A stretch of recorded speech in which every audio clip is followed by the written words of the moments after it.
Alaikum. Peace and greetings, everyone. Thank you so much. I'm so honored and privileged to be here this afternoon and to be invited as the keynote. When Stephen actually reached out to me, I was like, wow, this is a very interesting conference. I wish that this has happened, years ago, because we needed to have this conversation a long time ago, because it is so pertinent and so important for all of us to actually engage in conversation about education being under siege. So I thank you for having me, and I hope that today's presentation will help you walk away with some essential tools that are important for us to continue this dialogue. So as Muhammad had mentioned, I am really honored and privileged to have had the opportunity to actually write this very important book, Leading While Muslim. And it's really a labor of love for me because as an academic, I felt the necessity to actually add to the academic world and literature the importance of understanding Muslim American principles in public education.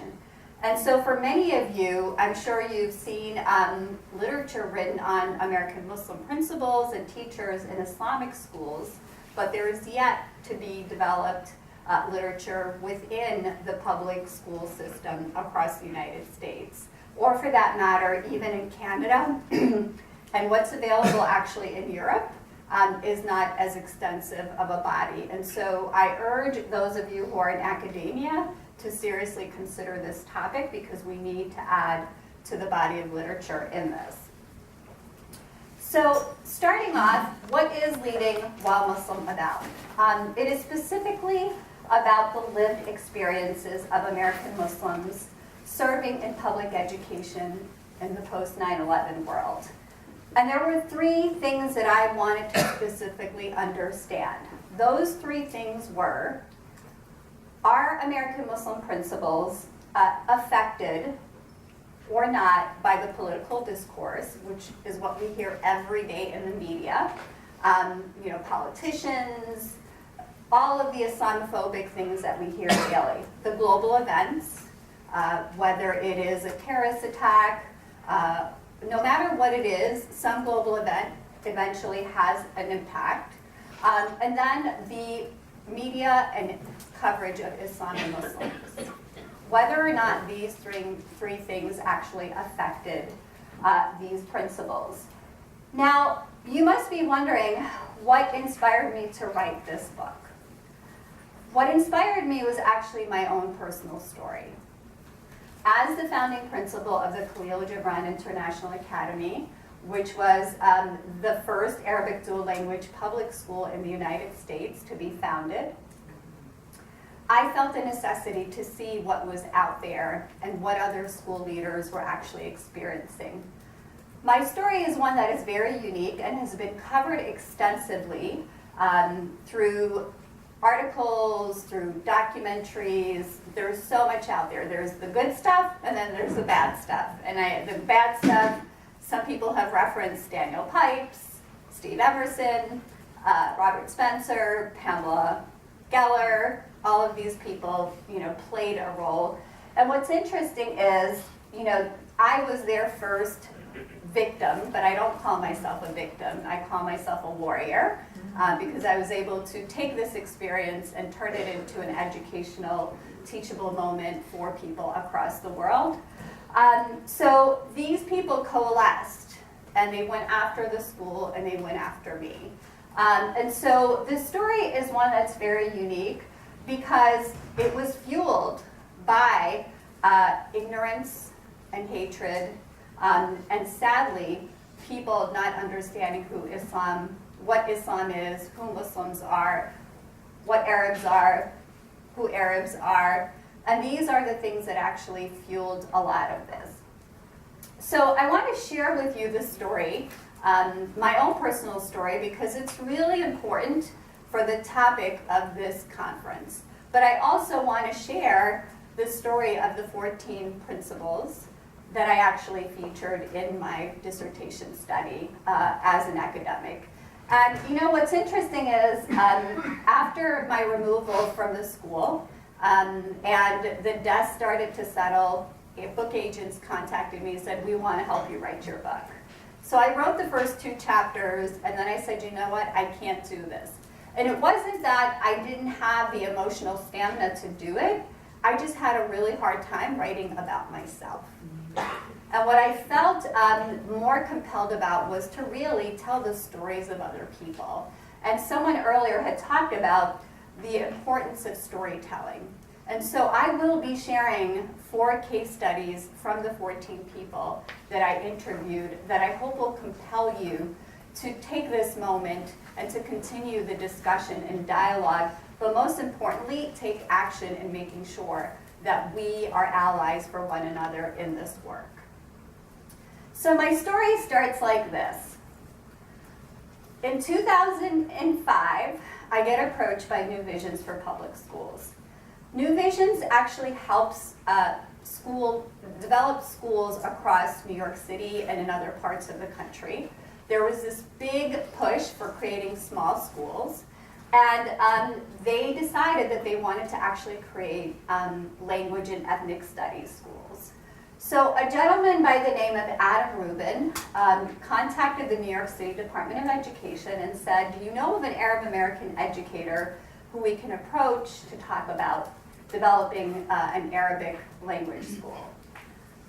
They said to him, you should contact Debbie Almontaser. And he said, okay. Then he contacted people in the mayor's office, and he asked the same question, and they also referred him to me. And then the last referral was actually at a Brooklyn falafel stand. And at the falafel stand, there were 2 Arab American women standing waiting to order, and they were talking in Arabic, and Adam was really bold to stop them and ask them if they were speaking Arabic. And they said yes, and he then explained why he was asking, and he said, do you know of an Arab American educator who you can recommend that I'd like to speak to about the possibility of starting a school?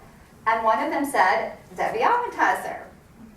So he eventually called me and he said, listen, from city government to the Department of Education to a street corner at a falafel stand, people are recommending you. Can you please meet with me? I want to talk to you about this project. So I went and I met with him. I was very moved and inspired by this extraordinary opportunity to actually create such a school. And his vision was actually to create a school that was going to teach Arabic and Hebrew and have a conflict resolution global citizenship curriculum. And I was like, wow, I love this idea. And my response to him was, but we need to do a feasibility study to see if New York City is ready for this. And so I took the next year to have informal meetings with leaders across the city, from clergy, rabbis, ministers, to elected officials, to community-based organizations, immigrant rights communities, civil rights community leaders. And everybody was like, this is an incredible project. We think that this would be really great, and if this is something you're going to take the leadership to create and lead, we will support you. And so shortly after that, I started to put together a design team. And so the way that it worked in New York City to create these schools is you have to actually bring people together. So I brought high school students, parents, teachers, community-based organization leaders, activists, a whole variety of people from different sectors. But most importantly, I also wanted diversity. So there were people who were African American, Latinx, Jewish, Christian, Muslim, reflecting the vast diversity, and even someone who was Chinese American who was an educator and really great in the profession. And so we started to work on developing this proposal. And I remember going to the New York City Department of Education for the sessions that they were having bi-weekly to help people go through the process. I always say I wish that they would have created like a reality show for this, because hundreds of people began the process. And then through every step that you had to submit a piece of work, the number of people dwindled because they didn't invite you back.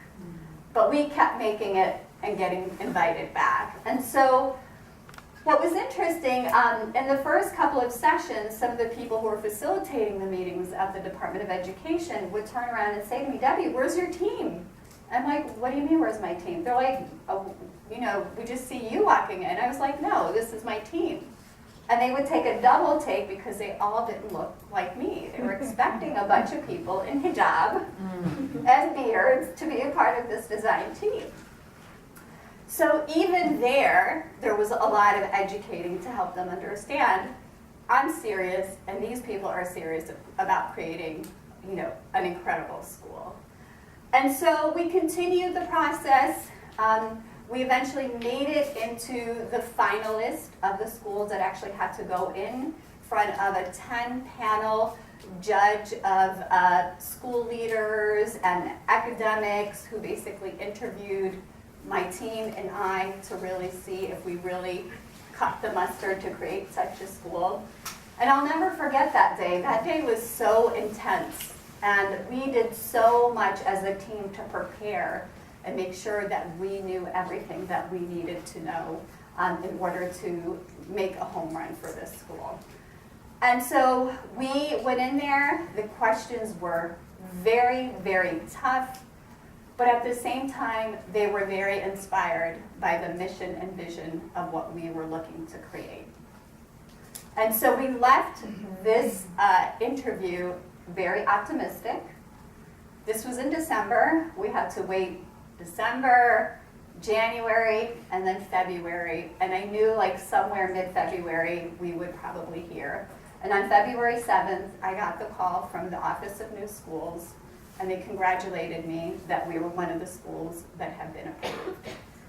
I was so shocked. I didn't believe what I was hearing. I was like, can you repeat that again, please?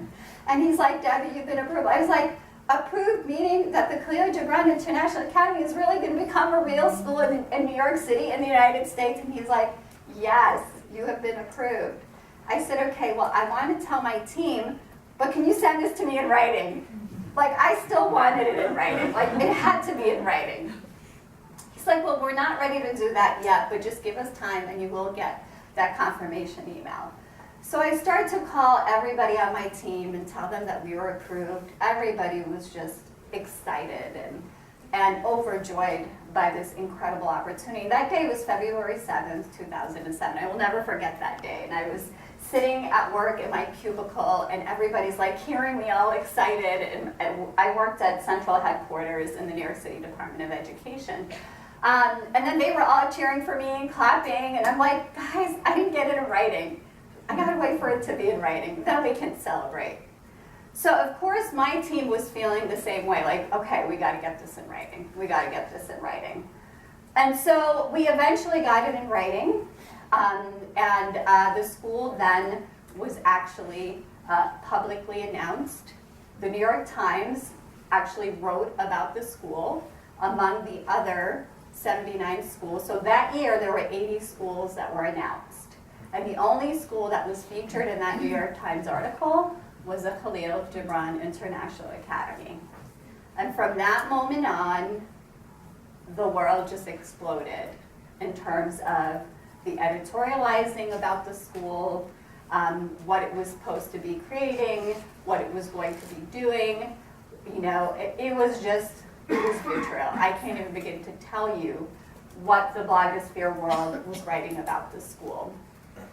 In the days after, there were editorials that were written. Daniel Pipes actually wrote an article that was titled A Madrasa Grows in Brooklyn. Many of you know the book, A Tree Grows in Brooklyn. Well, he wrote A Madrasa Grows in Brooklyn. And then the local papers just kept writing a whole lot of other negative things.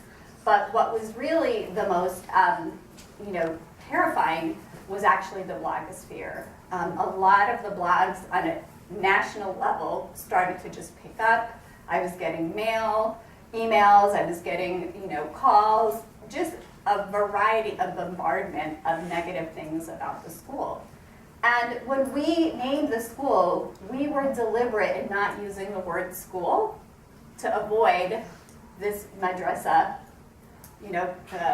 title. And we called it Academy. But we still could not get away from this. And so, sadly, the mounting pressure at the meeting that was facilitated by the Department of Education, who basically said to me, well, what are your school hours going to be? I'm like, the same as yours.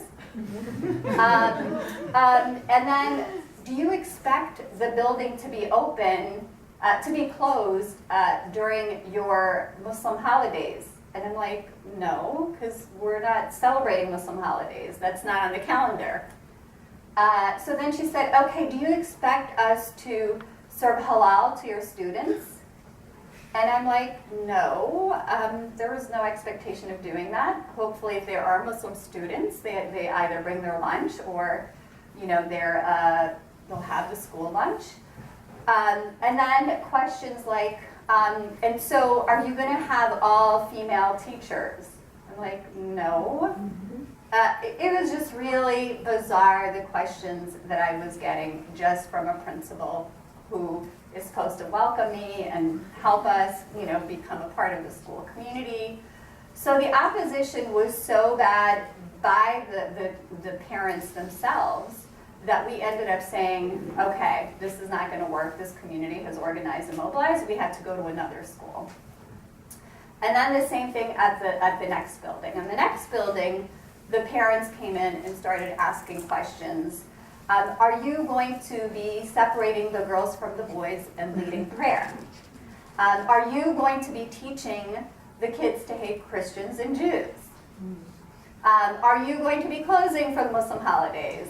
Are you going to have a halal kitchen? Are your maps going to have the state of Israel on them? And of course, every response was, this is a New York City public school. We will be using the same maps that every school uses. We will be abiding by the calendar of the New York City public school system. We will be using the same curriculum that other schools are using, except that we are teaching Arabic as a second language and global citizenship. Now, what's interesting is, though all this madness was happening with the adults, there were families that were very smart and said, you know what? We want our children to have this opportunity. So Latinx and African American families started to enroll their children because they saw the promise of their children having 7 years of Arabic instruction to become equally proficient in Arabic in order to compete for 21st century jobs internationally. They kept their eye on the prize, and they saw the potential that this school was going to have for their kids. And they wanted that. So what was interesting was we had 70% of the student body was African American and Latinx. And then the other part was Arab American families who wanted their children to have that language and maintain it.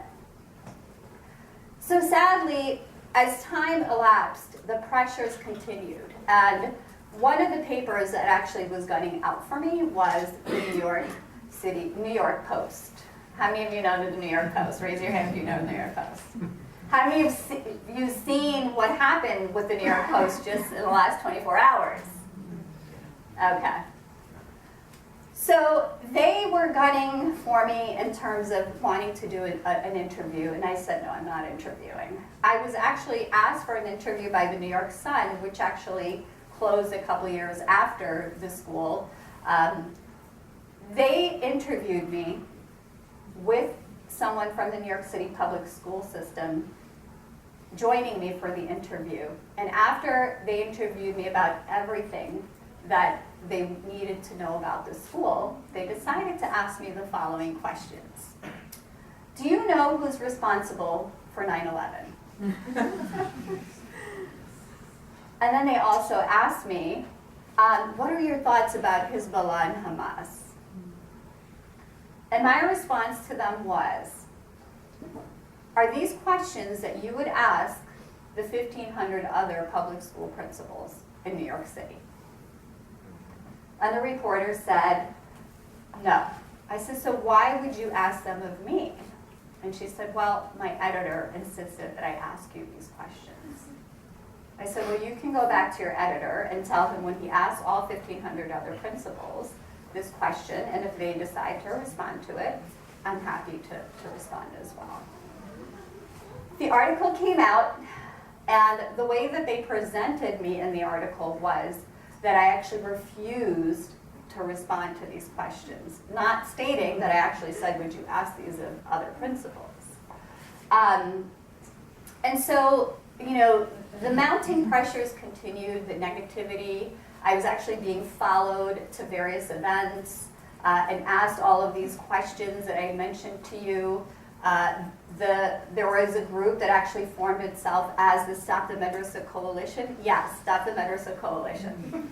And it was actually spearheaded by Daniel Pipes from his hometown, where he actually was able to get a few people to come together and form this group. And so members of this group were actually Pamela Geller, and she proudly talks about my being the first person that she took down on her blog.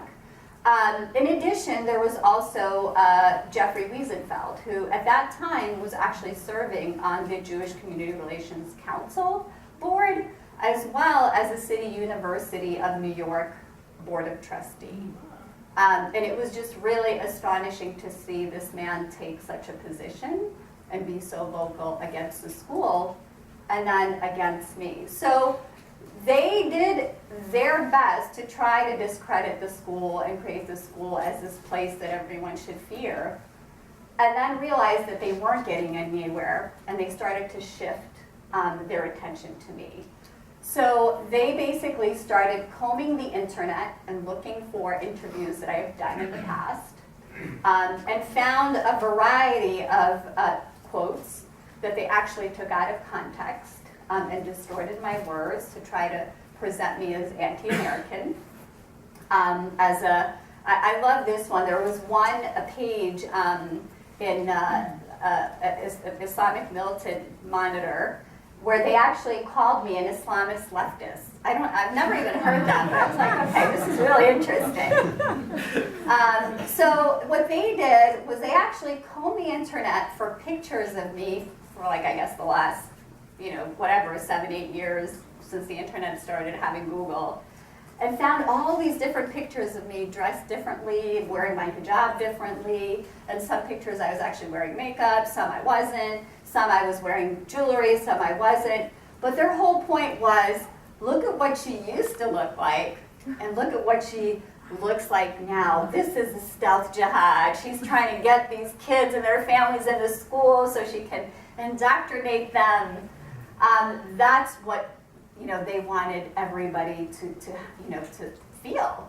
And so what was interesting that day when someone sent me the link, I was in my office with colleagues and I called them over. I was like, can you believe this? And they all started laughing. And I was laughing as well. And one of my colleagues said, they just have no idea of the depth and breadth of your fashion. You were like beyond borders and colors and in jewelry, and this is ridiculous. And of course we all laughed it off, but sadly there were people who were actually reading this stuff and believing it. And the people that are actually reading this stuff and believing it are sadly those people who really have no cultural context of Islam and Muslims, and who believe exactly what they see and hear in the media, unfortunately. And so eventually what ended up happening was they found out that I was the Arab American leader in New York City who spearheaded Arab Heritage Week. And what we did in New York was we actually had a week-long of Arab heritage celebrations across the city. So they literally went to every Arab heritage event in New York City that was scheduled for that whole week in July. And they didn't find me there, but they were just digging for clues, digging for something to find. And so what they found at the last event, which was actually the Arab American Park Festival, was a table with t-shirts. And one of the t-shirts on that table read, Intifada NYC. They took a picture of it, they went home, they searched the organization, they found out that the organization was Arab Women in the Arts and Media. They looked to see where this organization actually was operating out of, and they found out that it was actually renting space for a summer youth program at SEBA, the Association of Yemeni Americans, which I actually sit on the board of. And so they immediately made this tenuous connection that I was responsible for the t-shirts because we were renting the space to this organization, and therefore I am guilty and they got something on me. And so they put out a press release. Media outlets called the New York City Department of Education press office, and the press office then called me and basically said, listen, we're getting these calls about like this t-shirt that has infatada on it. And I was like, what are you talking about? They're like, wait a minute. And they're like, Intifada NYC. I was like, okay, and where did this t-shirt come from? I have no idea about this t-shirt. So they also talked about the organization. And I simply said to them, listen, this organization has nothing to do with me or the school, therefore there is no story. They went back, they called all the outlets. All the outlets basically then said to them, okay, we're dropping this. No need for a story here, this is ridiculous. But the New York Post insisted on writing an article. And they, day after day, kept pressuring the New York City Department of Education to have me do an interview. And I kept saying, no, they're not going to write anything that would be beneficial to us. And I refused to do it. Finally, we get to Sunday morning, because they wanted to get that story out. And they were like, they're still calling, and we think we should do it. I said, okay, I will only agree to do questions. Have them send them, and I'll respond to their questions, and we could send it back. I get the questions sent to me. I respond to them. I send them back to the press person who was working with me that day. She actually happened to be out of state for her father's birthday, so very distracted with everything else that's going on. She eventually calls me back and she said, Debbie, I didn't get a chance to put everything together. Let's just do the interview because they're calling me again. I'll be on the phone with you. Don't worry. If they get out of line, I will just stop them and we'll keep it moving. So we did the interview. We thought it went well because after the interview, the press person called me up and she said, I think it went really well and let's see what happens tomorrow. But in the gut of my stomach, I knew it wasn't well because we were talking about the New York Post. You know, the New York Post always has their own way of spinning things. So the next morning, the headline read, Principal Revolting. Yes, Principal Revolting. I wish I had a slide for you to show it to you. And then everybody starts calling me.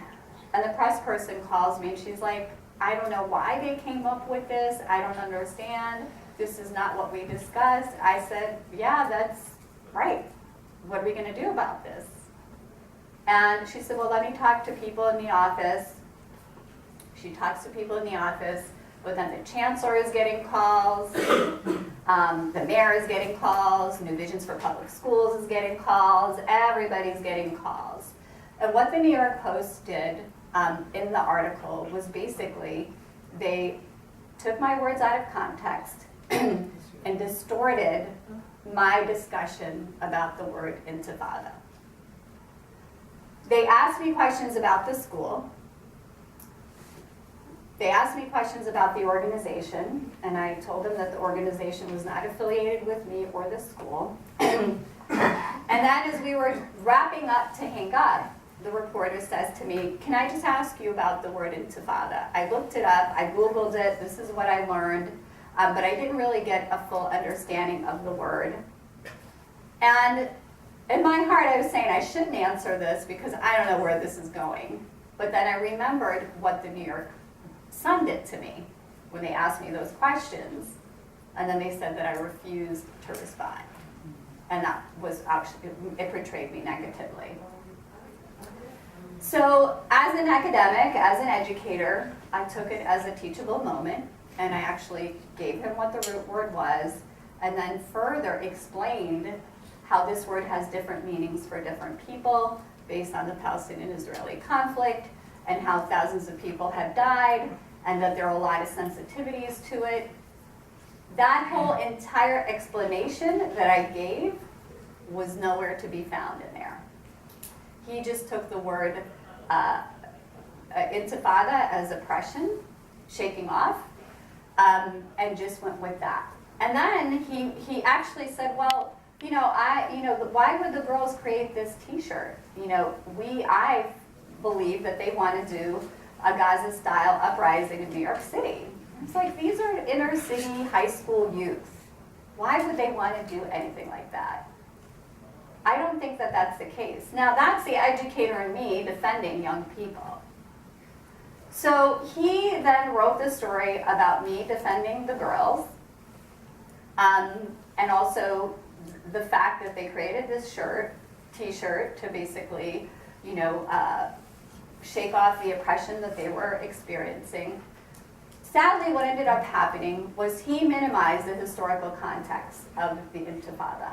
And that was really what made everyone in New York City, especially the Jewish establishment, just freak out. So, apology statement, they sent it to me. I revised it. They didn't take my revisions, and they basically sent what they actually wrote. A day later, the New York Post got the UFT, the United Federation of Teachers, president, basically come out and make a statement. And her statement, which people call till today, was the nail that sealed the coffin, where she actually came out saying that my leadership needed to be watched extensively because of those remarks. So the next day, I get called by New Visions, and they basically wanted to talk to me. The conversation went like this. Based on everything that has happened this week, if you really want to see the school open, you have to step down because you become a liability. And I said to them, well, I want to speak to the chancellor because I want to hear what he has to say. The chancellor was not available. He was on vacation, and I said, you're not my boss, you're my partner. You can't tell me what to do, and I want my boss to tell me this.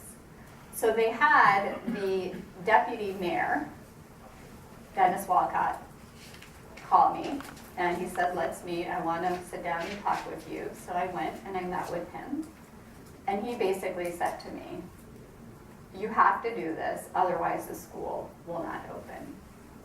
And we will find a reason not to open it. Now that week, I was being asked by personnel at the DOE if I was getting death threats, if the building was getting any threats, anything of that sort, and I wasn't. I was getting harassing calls telling me that, I'm an Islamist and that I should go back to my country and stuff like that, but nothing that was actually, would endanger me or the student body or the school building. So he then basically said to me, we want this by 8 a.m. and the mayor is going to announce this at the 10 a.m. radio show.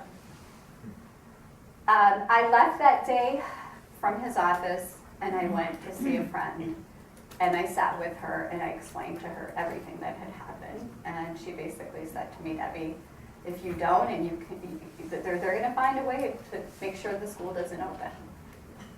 And I, in my heart of hearts, knew how much this school meant to the Arab American community. And if I interrupted this historical moment to have an Arab American school become a part of the American fabric, I would never forgive myself. And so I wrote that letter, sent it to Dennis Walcott the next morning. The mayor announces it on his radio show. And he also says, she's a really, really nice lady, and she's worked with the city in many various capacities. She's just not very media savvy. And then he also says, and you know, she's not a terrorist. Not a terrorist at all. She's a very nice lady. And that was the message. So that day, the media came to the school building. I had to break the news to my staff before he went public. They were all devastated. I had hired my entire staff was already hired. They were like devastated that I was leaving. I let people in headquarters who were supporting the school know. Everyone was devastated. And I had to put on this face of strength and this is the right thing to do, because I knew the fear was that they were going to shut down the school. So the day that the school opened, on September 6th, I actually had a friend drive me in their car that had tinted windows, and we drove by the school. And there were all of my interfaith partners and organizers were out there with these beautiful signs of welcoming the children to the school.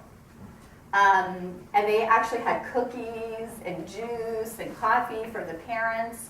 And there was media everywhere. And there were police cars everywhere. It was a moment that the only other moment that I can actually equate to this is actually Little Rock, Arkansas, when those 5 African-American children were walking into that school building. That's what that scene looked like that day. And finally, we drove off, and I was actually staying in my summer home at that time just to recoup and stay away from people, and I was getting calls from everywhere saying, "What happened? Tell us." I didn't answer any of my calls because I didn't want to talk to anybody. So when the dust settled with the school opening, I started to call people back. And there were a number of lawyers, 7 lawyers who contacted me that wanted to meet with me to see what actually happened. I met with a couple of them. A couple wanted to use my case as a platform for their own careers. And there was one gentleman who was just the most loving and kind, which was Alan Levine, who basically met with me for 6 hours and said, "I don't want to, pressure you to do anything. Go home and sleep on this. But I want to correct this wrong." And when I first went to meet him, he buzzed me in. It was a Sunday afternoon. He opened the door and he bowed down to me, old enough to be my father, bowed down to me and said, "It is an honor and a privilege to make your acquaintance." It was such an emotional moment to meet this man and to get that. And he, as a Jewish American, said, "Members of my community did this to you. I want to correct this wrong." He took my case eventually on October 16th. I will never forget this day. I was standing on the steps of City Hall where I told my story, right? Nothing more powerful than stories. And we wrote my speech, and I stood there, and my knees were shaking as I was reading my statement of what actually happened that day. And at the same time, it was the most empowering experience to actually come out publicly with what happened. And so shortly after, we filed the lawsuit. The lawsuit took its course. We also filed with the Equal Employment Opportunity Commission based on discrimination. And it was very interesting. And then the New York Times wrote an article, an expose about me that came out in 2008, April 2008, and they actually interviewed some of these crazies. And when the article came out, they were so angered by it that they actually called my lawyers and said they were suing me for defamation. And if I wanted to not be sued, that I should actually issue a public apology, and in addition, get the New York Times to retract the story. So my lawyers speak to me, and I was like, when donkeys fly is when I will apologize. That's not happening. And they could take this issue with the New York Times. A couple of days later, they come to my house and they serve my husband with the lawsuit. Yeah, and I was actually at work. And then my lawyer. And they actually filed it. They put out a press release. And the press release was then read by a prominent lawyer who does defamation cases. saw this, and he actually started calling people in his network that might know me to tell me that he wanted to take my case pro bono. I finally meet with him, another amazing Jewish American who bowed his head when he met me, and he said, I want to help change the narrative here. I want to mop the floors with these people. He took the case, and he represented me. They lost the first time. They appealed. They went to the Court of Appeals, and then the Court of Appeals basically said, this is ridiculous. You, after what you guys did to her, you're trying to sue her? This is nuts. And they basically said, this is done. It's not going anywhere. You should be ashamed of yourselves. So at that point, my lawsuits continued, and then in 2010, the Equal Employment Opportunity Commission ruled in my favor, vindicating me that I was actually forcibly removed based on my race, ethnicity, and religion. I had the opportunity to go back to the school. And at that point, I decided that I didn't want to go back. I would have been literally the 5th principal going back because it was a rotating door of principals coming in and out because they couldn't really stabilize the school. At that time also, I started my doctoral program at Fordham University, and I decided that the best thing for me to do was to continue telling my story and educating people about what happened to ensure that other communities of color do not experience what I experienced. And here I am today in front of you, continuing this important work, especially the work now with Leading Well Muslim, and why it's important to share this book and study with people to continue the dialogue. So I'm going to now go right into talking about it, and I'll try to be really brief because I know we're running out of time. So in total, there were 14 American school leaders that I interviewed. I initially started with 20 people, but of the 20, only 14 agreed. Some were actually in New York City, of the 6 that didn't want to be a part of it, and when I emailed them, they responded back to me and said, please don't ever call us or email us. We don't want to have anything to do with you. Because they were so afraid for themselves based on what happened to me. Within this study, there are 6 men and 8 women. 6 of them are actually African Americans, 3 men and 3 women. 6 are Arab Americans from the diaspora, 4 women and 2 men. And there was 1 of Pakistani descent who was actually born in Tanzania, and 1 Pakistani gentleman. So within the book, I actually focus on 4 case studies. And the reason that I focused on 4 case studies was if I added all 14 within the book would be 800 pages long. And that's not what I wanted. I wanted to have 4 poignant stories and have the data from the study within the book for people to get an understanding of the experiences of these individuals and understand what happened to the other 14 and continue the dialogue about Islamophobia and anti-Muslim, anti-Arab hatred. So the first person is actually Najla. Najla is of Arab background, and she was a teacher pre-9/11 for a couple of years. She taught in elementary school, and her aspirations was to actually one day become principal, and she wore hijab. The day that 9/11 happened, she actually went into the auditorium to see what her staff was doing, and found them watching the television. She couldn't understand what she was seeing on the TV. She turned to them and she's like, what's happening? And they all turned to her looking at her with guilt. There were planes that went into the tower. It was Arab and Muslims that did this to us.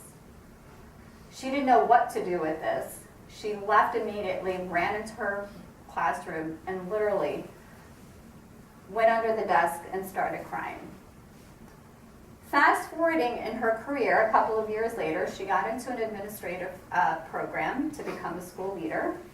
And one of her colleagues basically said to her, Najla, if you want to become a school leader, you need to change your wardrobe. Code language for take your hijab off. In the months after that, she made the sacrifice and took her hijab off. She completed the program, she became an assistant principal, and she became a principal, and never ever told anyone that she was actually Muslim. And her biggest issue was the sacrifice and guilt that she has to live with, of having to make that sacrifice for her career. Another leader within the book is Rula. Rula actually took a failing school, charter school that was on the brinks of closing. She brought it back. Second year was A grade, third year A grade, and then the school board decided to hire an executive director. This executive director was not one that she had the opportunity to help interview, but was someone that was brought in after there was a process that she was a part of. And when she came to school in September, they introduced her. Their first conversation was like this. The executive director asked her, "Are you Muslim? Is your husband Muslim? Are you a practicing Muslim?" Rula knew that her employer should not be asking her these questions. This is illegal. But she engaged her in the conversation, hoping that she was going to win her over. Now, one thing I forgot to mention to you is that this executive director is actually a 9/11 family member who lost her brother on 9/11. And so had all of these preconceived notions about Islam and Muslims. And throughout the course of the year, did so many things to make Rula feel inadequate, her self-esteem, microaggression after microaggression. An example of that was she brought Italian sausages to work and started giving it out to all of her colleagues, and then walked over to Rula and said, "Oh, you would never know what this tastes like because you can't eat pork," and then kept walking to the next person to give it to them. And so Rula was under so much duress by the abuse that she was getting by this woman that she actually fainted in the school building, was taken out by EMS, was hospitalized for 2 weeks, ended up being diagnosed with seizures for life, and has to be on medication for seizures for the rest of her life. And so Rula came back to work 2 weeks later. No one called, no one checked on her. Came back, wrote an extensive letter to the school board letting them know what happened and how she got ill. No response. And the last day of school, which she actually receives a letter from them saying, "We want to invite you for next year to sign a contract," 8 days earlier, so I could have helped her find a lawyer to file a lawsuit. But sadly, that wasn't the case. The next person I want to speak about is Aziz. Aziz is this amazingly handsome, well-built African-American man who, when he walks into the room, you can see authority radiate from him. When Aziz walks into the room and says, "My name is Aziz Mahmoud," he could see the look on the faces of people literally just change. And that authority that he walked in with just dissipates slowly. And he starts to think, what are they thinking about me? What is their thought? You know, it just entirely changes the mood. Aziz, one year, had Muslim teachers that he hired who asked him to go for Friday prayer. And also had students who actually wanted to go to Friday prayer. So he accommodated the teachers. He allowed the students after they provided permission slips, and he himself was actually one of the leaders that actually went to the mosque. And he was actually reported to his district for promoting Islam. He underwent a thorough investigation. They interviewed his teachers, the students, the families. He was under so much turmoil that year that he didn't even know if he was going to have a job or not. Eventually, they acquitted him, and they told him that he is not to walk out of the school building with his students, because that was what they felt was promoting Islam. And from that experience, Aziz has distanced himself from his students. and doesn't want to have any discussion about Islam or Muslims or anything. And what a lost opportunity for his Muslim students to not have that kind of relationship with their school leader. And the last person, which will be really quick, Ayman was very fascinating. Ayman, when I reached out to him, he said to me, I'm not the right kind of Muslim you want to have. I'm like, no, what do you mean? He's like, I don't pray, I'm not even Muslim. I don't call myself Muslim. I was like, please, I want you to be a part of this. And sadly, what I learned about Ayman was he internalized all the Islamophobic things and was actually saying things that you would hear on Fox News. Muslims are to blame. That's why Muslims are experiencing this. They're not condemning terrorism. They're not doing this. They're not doing that. And what I learned was he was not connected with anyone in his community. He was around people that were thinking this way, and he internalized this rhetoric, which was really fascinating. So the emerging themes from within the study is, as you see, and one thing that I should include is to share with you is that the political, I actually use political spectacle as the conceptual framework to do this. I don't know how many of you know the work of Murray Edelman, but you should definitely read Murray Edelman's work on political spectacle. I looked at the data through the lens of political spectacle. And what we came to understand was that the political climate was actually one of the things that these school leaders believed played a huge role. They believed that the climate filled with fear and hysteria generated anxiety, both for them as well as their non-Muslim counterparts. Every time that there was an incident by Al-Qaeda, ISIS, neoconservatives, and white supremacy, they felt that anxiety, and so did their community members. And so this was something that they felt was really creating this fear and hysteria. Another thing that they also identified was the role of the media. They believed that the media perpetuated a lot of the fear and hysteria that existed. And what's interesting is during my interviews, there were 2 sets of interviews, when I counted the word media, they all reiterated it 143 times and felt that it played a really huge role. The next is actually inferior and foreign. They all felt a sense of feeling inferior and foreign by their counterparts, by their families, by their school district, a number of things. One of the principals actually was questioned by a parent in terms of her credentials, if she really had the credentials to be a teacher and or a school leader. And so this was something that they faced. And then the foreignness, especially the women who were actually wearing hijab, felt that foreignness by people, and felt that sometimes they had to prove themselves 2 to 3 times to make people understand that they're just as good. And it was interesting because 8 of the 14 felt that they had to prove themselves twice.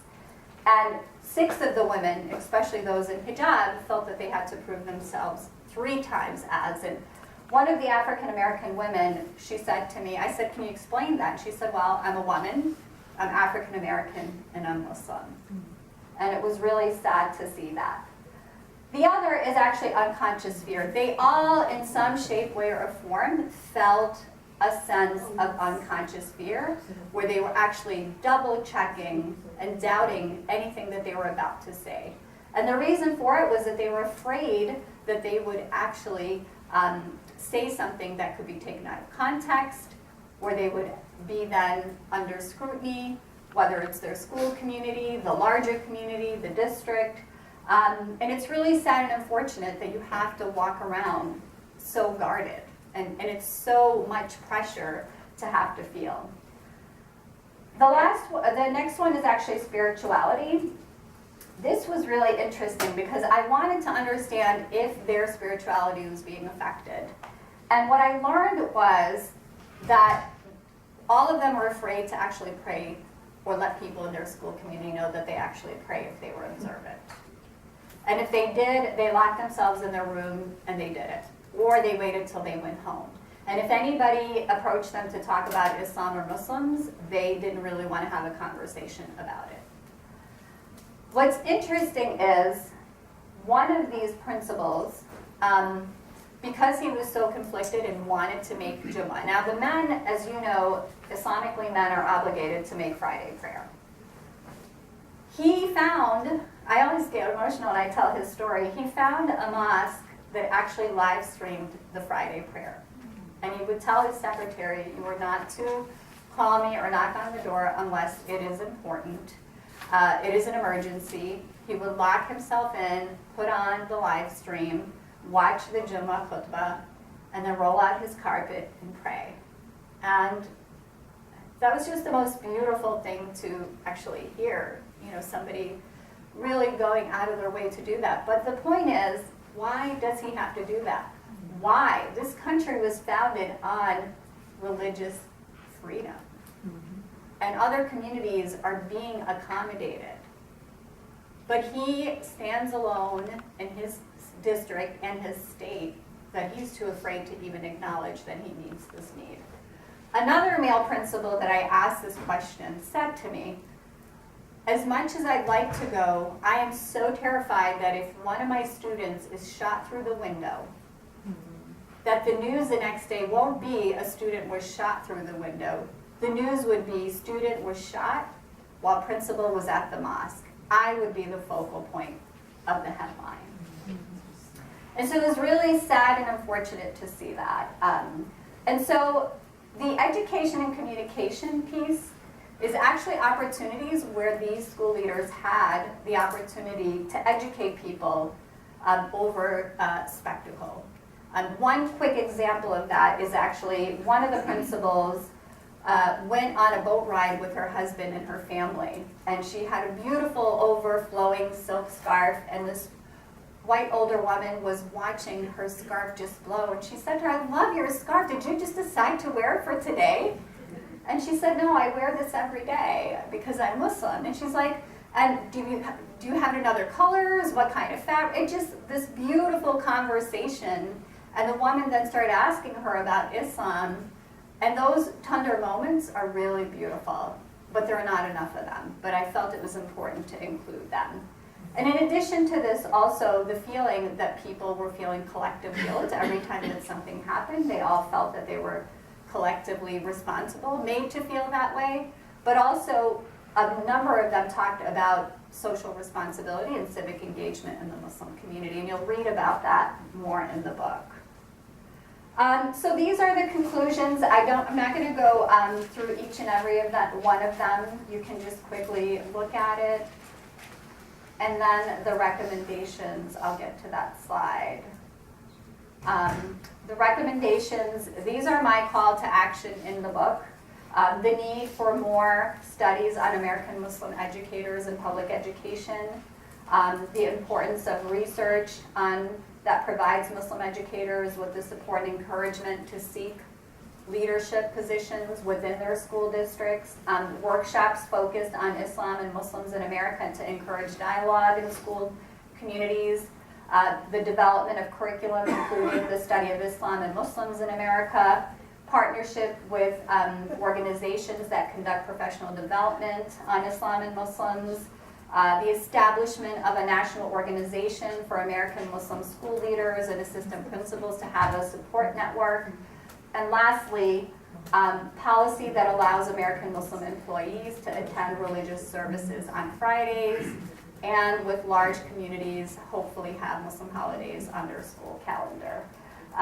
And so just one last point that I want to make before we open up for Q&A is when I was doing my literature review, I looked at every community to see the adversity that they were experiencing. African Americans, Latinos, women, Japanese Americans, Chinese Americans, Catholics, and Jews. And my advisor then said to me, you're going to just focus on Catholics and Jews. And all of this you don't really need right now. You can do that into another book or whatever you want to do.